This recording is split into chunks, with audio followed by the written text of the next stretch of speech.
Macam mana nak elakkan hati ini sentiasa berfikir benda negatif, benda buruk. Dalam Sahih Muslim, Nabi ada ajak satu doa berkaitan dengan cuci hati. Hadis sahih. Tuan-tuan pegang tangan di sini kan. Yang ni daripada saya lah. Lepas tu tuan-tuan sebut doa Nabi tersebut untuk jaga hati, cuci hati, pelihara hati, serah hati kepada Allah. Iaitu doa dia, Allahumma ati nafsi taqwaha.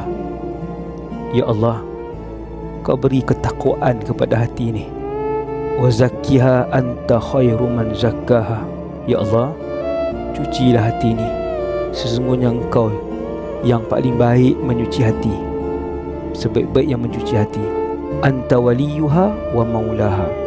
Engkaulah tuan dan pemilik kepada hati ni. Kau yang cipta hati ni. Kau yang tahu sifat hati ni. Kita serah hati kita kepada Allah. Kita minta Allah cuci. Kita minta Allah bagi takwa ke hati kita. Kemudian kita serah hati ini kepada Allah. InsyaAllah hati yang penuh dengan ketakwaan dicuci oleh Allah itu akan sentiasa memikirkan perkara yang baik, positif untuk dunia dan akhirat kita. Walhamdulillahirabbil alamin.